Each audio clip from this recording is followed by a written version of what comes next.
नमस्कार। आज मैं फिर आपके सामने अपराध की एक और घटना लेकर आया हूं। आज के अपराध की घटना भी ब्लाइंड मर्डर्स के सीरीज की अगली कड़ी है। ब्लाइंड मर्डर्स मतलब अंधा कत्ल, ऐसा कत्ल जिसके बारे में पुलिस और कत्ल होने वाले के परिजनों या उनके जानने वालों को कोई आइडिया नहीं है।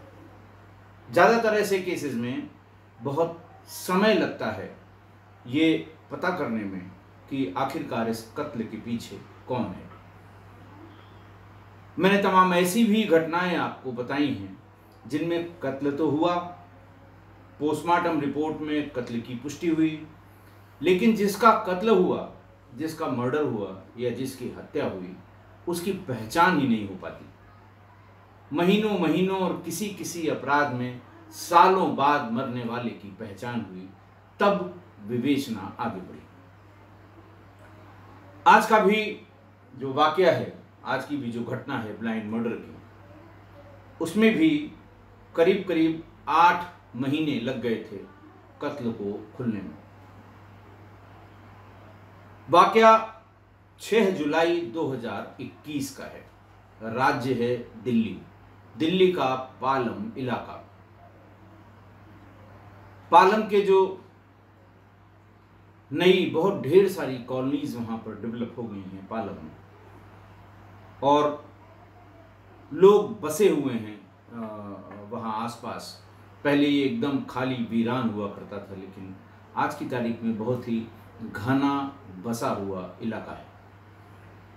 6 जुलाई 2021 को शाम को 7 बजे कृष्ण स्वरूप नामक एक व्यक्ति ने, जो खुद एयरफोर्स में अकाउंटेंट था, वो ऑफिस से शाम को 7 बजे अपने घर पहुंचा। घर का दरवाजा बंद होने के बजाय भिड़ा हुआ था। थोड़ा उसे ताज्जुब हुआ, लेकिन जब वो भीतर गया तो उसके होश उड़ गए। पूरे घर का सामान बिखरा हुआ था और उसकी पत्नी बबीता और बेटा गौरव वो खून से लथपथ पड़े थे। गौरव की उम्र 8 वर्ष थी। ऐसा नज़ारा देखकर बिल्कुल उसके होश फाख्ता हो गए। फौरन चिल्लाया कृष्ण स्वरूप और मोहल्ले के लोग इकट्ठा हुए। पुलिस को सूचना दी गई। पुलिस भी फौरन डबल मर्डर की बात सुनकर, ऐसा मर्डर जिसमें महिला और एक बच्चे की हत्या हुई हो, फौरन मौके पर पहुंच गई। सारी टीम्स जितनी होती हैं, डॉग स्क्वाड, फॉरेंसिक टीम, ये सारी मौके पर बुला ली गई। तमाम छानबीन की गई। ये भी बताया कृष्ण स्वरूप ने कि जो सामान बिखरा हुआ है, संभवतः हमारा जो पैसा रखा हुआ था वो भी कोई ले गया। ढूंढकर बताया पत्नी के जेवर गायब थे। तमाम और मूल्यवान वस्तुएं कमरे से या घर से गायब थी। पुलिस को प्राइमा फेसी यही लगा, लूट के लिए ये डबल मर्डर हुआ है।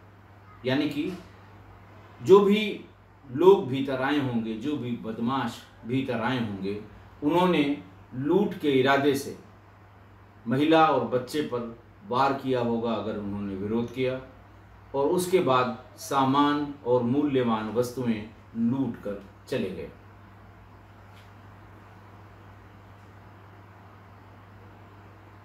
पुलिस ने बदमाशों की पहचान के लिए आसपास के सीसीटीवी खंगालने शुरू किए। आने वाले रास्ते, जाने वाले रास्ते, गली के रास्ते, जहाँ कहीं सीसीटीवी कैमरा उपलब्ध था, चाहे वो किसी का प्राइवेट रहा हो, चाहे किसी संस्थान का रहा हो, सारे छाने गए। 4 या 5 दिन के भीतर दूसरा ये था कि जो इनके घर में सीसीटीवी भी बाहर लगा हुआ था। पुलिस ने देखा तो उसकी डीवीआर भी गायब थी, यानी जिसमें रिकॉर्डिंग होती थी वो भी गायब थी। इस पर ही पुलिस दो बड़े कंक्लूजन पर पहुंची थी। एक, प्रोफेशनल हाउस रॉबर्स हैं जो ये जानते हैं कि डीवीआर अगर रह गया तो उनकी पहचान हो सकती है। दूसरा कंक्लूजन ये ड्रा हुआ कि पहचान का डर उसी व्यक्ति को होगा जो इन लोगों के या इनके रिश्तेदारों से पहचाना जा सकता होगा, यानी कोई जान पहचान का व्यक्ति होगा। अपनी पहचान होने के डर से वो डीवीआर भी साथ ले गया। इन्हीं दो मुख्य बिंदुओं पर पुलिस छानबीन कर रही थी। जब सारे सीसीटीवी फुटेज इकट्ठा किए गए तो 4-5 दिन में एक 4 सेकंड का सीसीटीवी फुटेज हाथ आया, जिसमें एक व्यक्ति मुंह में गमछा लपेटे हुए एक डीवीआर जैसा सामान कोई हाथ में लिए हुए और असामान्य गति से वो जहां घटना हुई है उसकी उल्टी दिशा में जाता हुआ दिखाई दिया। ड्यूरेशन सिर्फ 4 सेकंड। चूंकि चेहरा गमछे से ढका हुआ था, आदमी पैदल जा रहा था, तो ये माना गया कि ये जो बदमाश थे या ये जो लुटेरे थे या ये जो हाउस रॉबर थे, ये बिना किसी वाहन के थे। तो जिस जगह पर वो जाता हुआ दिखाई दिया, उस जगह के आगे जितने tempo stand, taxi stand, auto rickshaw stand, e rickshaw stand, जितने भी वहाँ आगे पड़ते थे, हो सकता है किसी जगह पे 4-6 ई रिक्शा ही मिलते हों, वहाँ पर जांच पड़ताल शुरू हुई। उस 4 सेकंड की फुटेज को इनलार्ज करके, अच्छी तरह से साफ करके, ताकि कुछ पहचान में आ जाए, चाहे वो चाल के हिसाब से, चाहे कद काठी के हिसाब से, चाहे मुंह में बांधे हुए अंगोछे के हिसाब से, या हाथ में लिए हुए उस सामान के हिसाब से, शायद ये पहचान में आ जाए।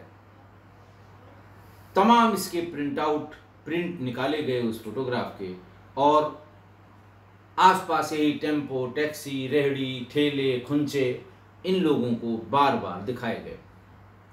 इस पूरी प्रोसेस में तकरीबन 2 महीने लग गए, लेकिन कुछ भी पता नहीं लगा। पुलिस हमेशा अपने साथ किसी न किसी रिश्तेदार को और ज़्यादा कृष्ण स्वरूप को स्वयं लेकर ऐसे लोगों से पूछताछ करती रही जिन पर जरा सा भी शक था।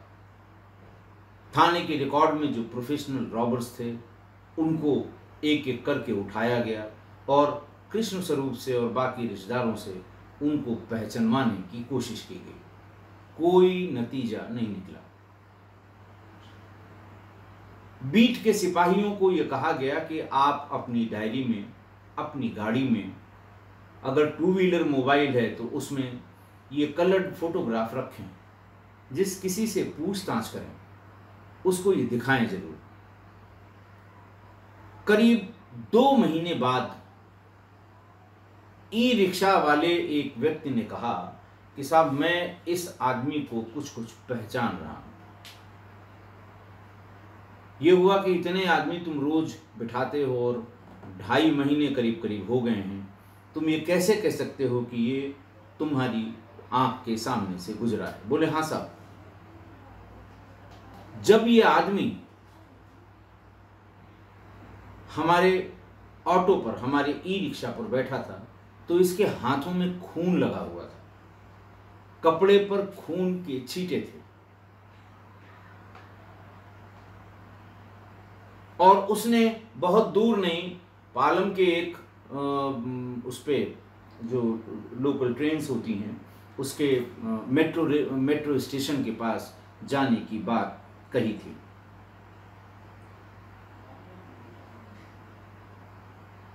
मैंने पूछा कि ये खून कैसे लगा हुआ है। उसने कहा, किराए को लेकर मकान मालिक से मेरा झगड़ा हुआ है, मैं मेट्रो पर जाऊंगा, अपने रिश्तेदारों को लेकर थाने पर मकान मालिक के खिलाफ FIR कराऊंगा। तो ये उसने कहा कि साहब इसको अच्छा नहीं लग रहा है, आप इसे धो लें, यहीं पास में हैंडपंप है, या फिर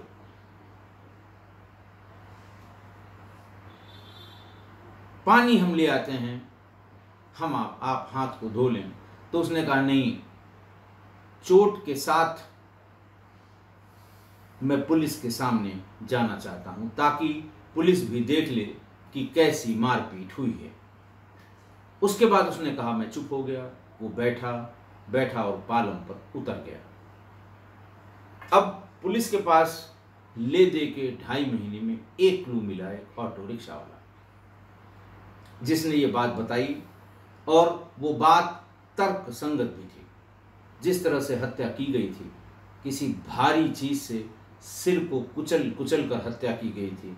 खून का निकलना स्वाभाविक था, कपड़ों पर हाथ में खून का लगना भी स्वाभाविक था। पुलिस उससे पूछताछ करती रही। उसने कहा कि कुछ और याद करके बताओ, कैसा था, शक्ल सूरत की बात, भाषा की बात, पैसे की बात। तीसरे चौथे दिन उसने कहा कि साहब जहां तक मुझे याद है, ये यही आदमी था जिससे मैंने किराया मांगा, तो उसने मुझे 30 रुपए दिए, 10-10 की 3 नोट, जिनमें से एक नोट कटी और फटी थी। मैंने वो लेने से इनकार कर दिया। मैंने कहा कि आप हमें सही नोट दीजिए। उसने हाथ में जेब में हाथ डालकर और तमाम कोशिश की। 10 रुपए का कोई दूसरा नोट या दूसरा कोई पैसा उसके पास नहीं था। उसने कहा मैं बाद में दे जाऊंगा। उसने कहा नहीं साहब, ये दिल्ली है, यहाँ कोई लौट कर नहीं आता, पैसा आप दे के जाइए, वरना मैं जो पिकेट की पुलिस है उनसे बात करूंगा। जब यह कहा गया कि पुलिस जो पिकेट की है मैं उससे बात करूंगा, तो उसने कहा अगर पेटीएम मैं कर सकता हूं, अगर तुम बताओ तो। उसने कहा हाँ बिल्कुल, पेटीएम कर दीजिए आप। उसने अपना पेटीएम का कार्ड निकाला, इसने स्कैन किया और 10 रुपए उसको ट्रांसफर कर दिया। पुलिस की आंखों में चमक आ गई कि अगर ये वही व्यक्ति है जिसके हाथों में खून लगा था, जिसने मुंह पे कपड़ा बांध रखा था, हाथ में डीवीआर थी, और 10 रुपए उसने पेटीएम किया है, तो हम आगे बढ़ सकते हैं। चूंकि 2.5-3 महीने हो गए थे, बल्कि 5 महीने हो गए थे, तो पुलिस ने पेटीएम के इस नंबर के रिकॉर्ड की पड़ताल शुरू की। डिटेल मंगवाई गई और ऑटो रिक्शा ने जितने बजे ये 10 रुपए पेटीएम से लेना स्वीकार किया था, ठीक उसी समय एक नंबर से उसे पेटीएम हुआ था। पुलिस ने वो नंबर निकलवाया।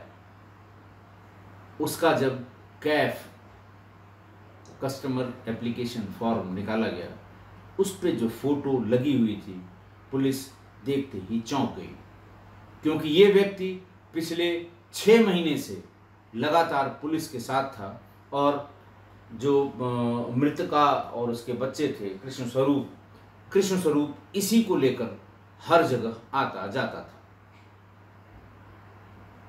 पुलिस चौंकी। पुलिस ने कृष्ण स्वरूप को बुलाया। उसने पूछा, ये आदमी जो आपके साथ हमेशा आता है, हर जगह पुलिस की मदद करने को एकदम तैयार रहता है, चाक चौबंद रहता है, उसी ने 10 रुपए पेटीएम किया था, हाथ में खून लगा हुआ था, डीवीआर उसके हाथ में था, ये उसकी फोटोग्राफ है। लेकिन फोटोग्राफ इसलिए नहीं पहचान पाया कृष्ण स्वरूप, उसने भी 50 बार देखी होगी ये फोटोग्राफ, क्योंकि मुंह पे कपड़ा बंधा हुआ था और सिर्फ 4 सेकंड का वीडियो था। कृष्ण स्वरूप ने बताया कि ये मेरी पत्नी बबीता का भाई है, पत्नी भतीजा है, पत्नी बबीता का सगा भतीजा अभिषेक है। पुलिस को काटो तो खून नहीं।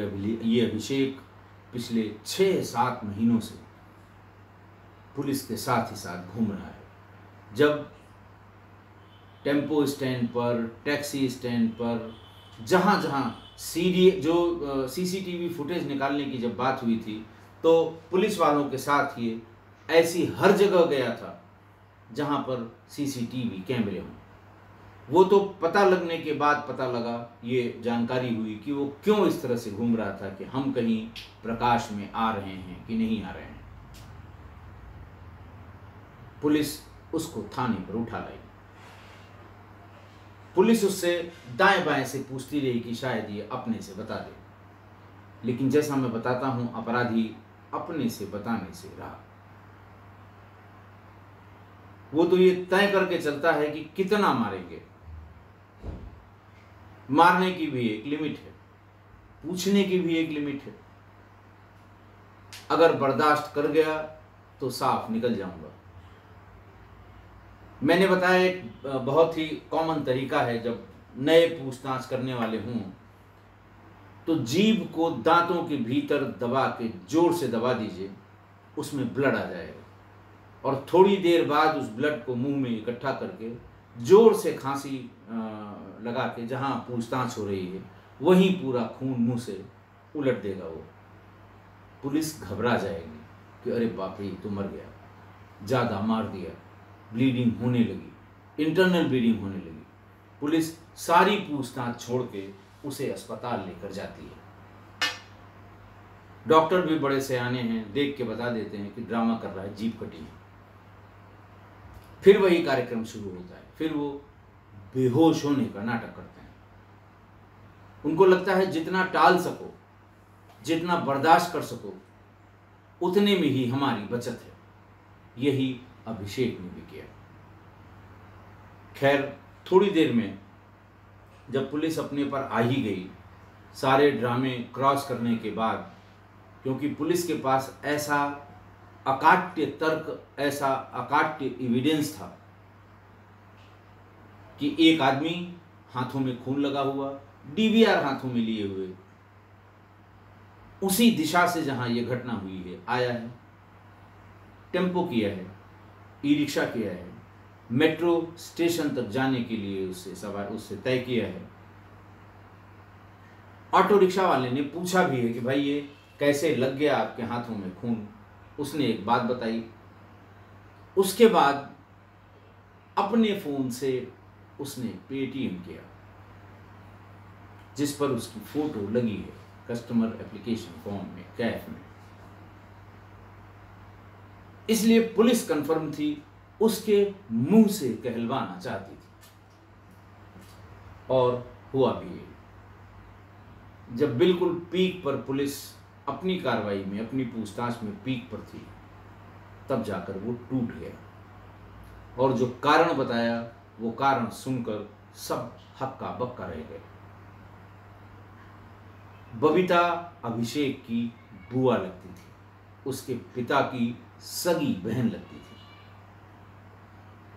अभिषेक अपने बुआ और फूफा के पास बहुत आता जाता रहता था। अपनी बुआ से अपनत्व में उसने 50,000 रुपए का कर्ज मांगा था, उधार मांगा था, ये कह के कि बुआ 50,000 दे दो, कुछ काम हमने शुरू किया है और उसमें काफ़ी पैसा मैंने इकट्ठा कर लिया, 50,000 की कमी है। इसी तरह का झूठ लोग बोलते हैं, 50,000 दे दो, हमारा जैसे ही काम चल पड़ेगा मैं वापस कर दूंगा। बबीता ने बिना अपने पति कृष्ण स्वरूप से पूछे हुए 50,000 रुपए जो महिलाएं बचा के इकट्ठा करके, या पति कभी कभी दे देते हैं रखने के लिए, उसमें से निकाल कर दे दिया। 6 महीना हो गया, 8 महीना हो गया, साल भर हो गया। अब वो उस पैसे के लिए दबाव बनाने लगी। अभिषेक दाएं बाएं, ऊपर नीचे, ये बहाना वो बहाना, लेकिन बहानों की भी लिस्ट एग्जॉस्ट हो गई। उसे लगा कि अब ये बात जिस दिन फूफा को पता लगेगी, उस दिन बहुत बुरा हो जाएगा। वो तय करके आया कि अगर बुआ को मार दिया जाए तो फूफा को ये बताने वाला कोई नहीं होगा और ये 50,000 रुपए हमें नहीं देने पड़ेंगे। इसी गरज से वो घर पर पहुंच गया। हमेशा आता जाता रहता है। बबीता ने दरवाज़ा खोल भी दिया, भीतर घुस गया और वहाँ पर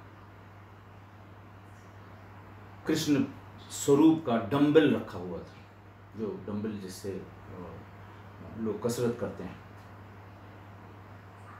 उसकी निगाह डंबल पर पड़ गई। जैसे ही बुआ बबीता भीतर गई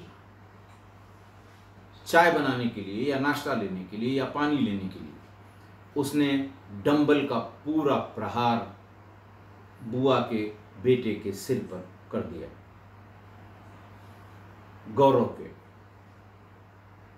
गौरव की जब चीख निकली तो बबीता भाग के बाहर आई।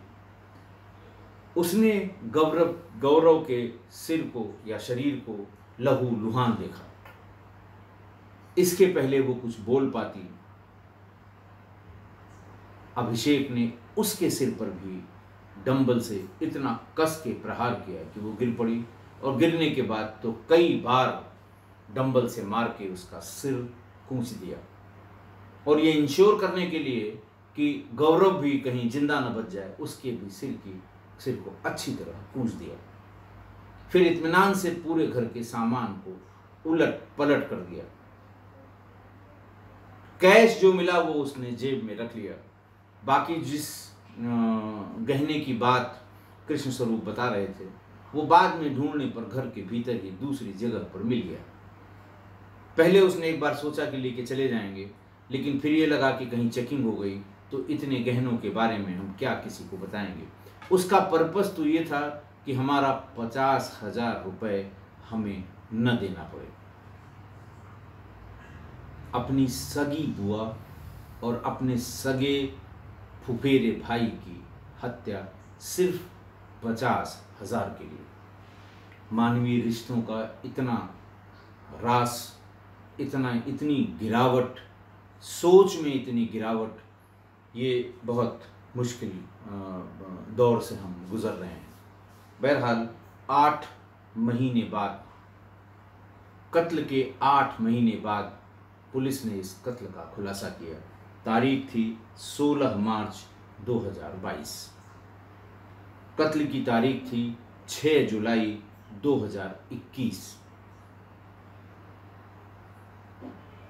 अभिषेक को गिरफ्तार करके जेल भेज दिया गया। डंबल पर ब्लड स्टेन्ड फिंगरप्रिंट्स बहुत साफ मिले थे। उसको इसके फिंगरप्रिंट से अभिषेक के फिंगरप्रिंट से मिलान कराया, 100% फिंगरप्रिंट मिल गए।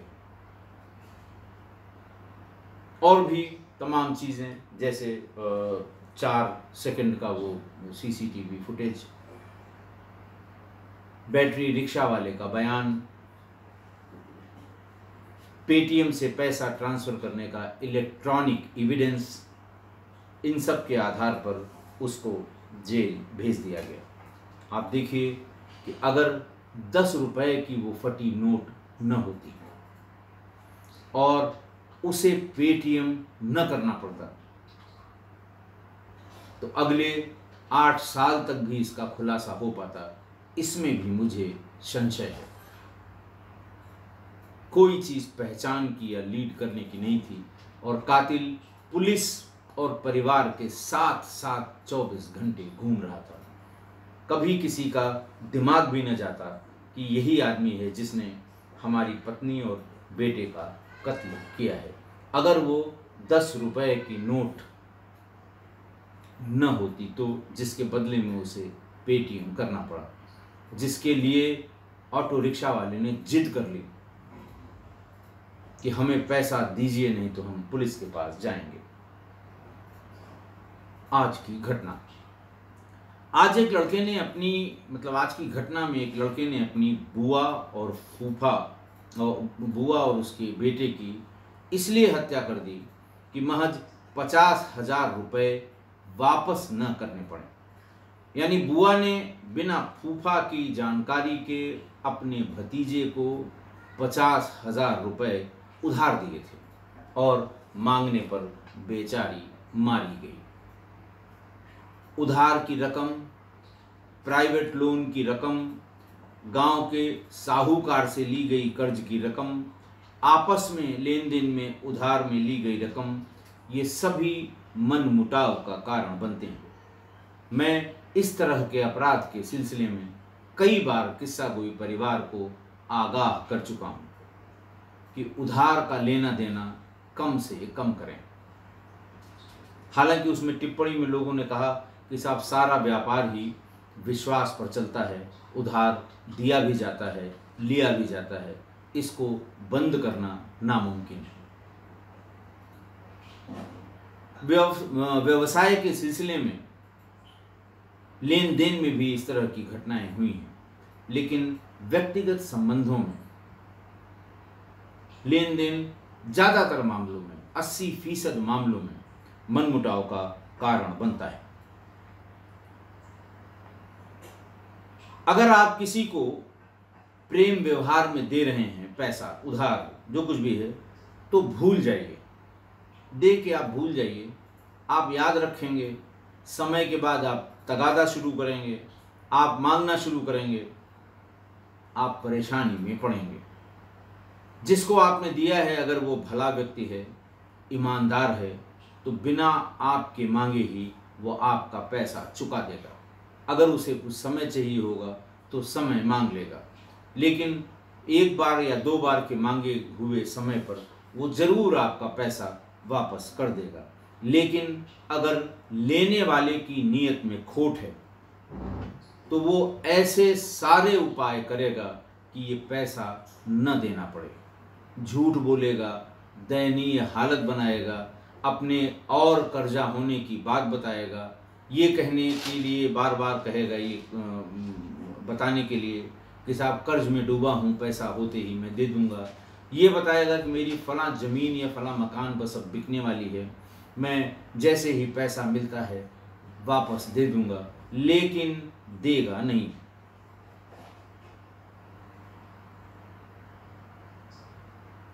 तो वो हर ऐसी कोशिश करेगा, यहाँ तक कि अगर उसे हत्या करनी पड़े, जैसा आज के वाकये में हुआ, हत्या भी वो कर देगा।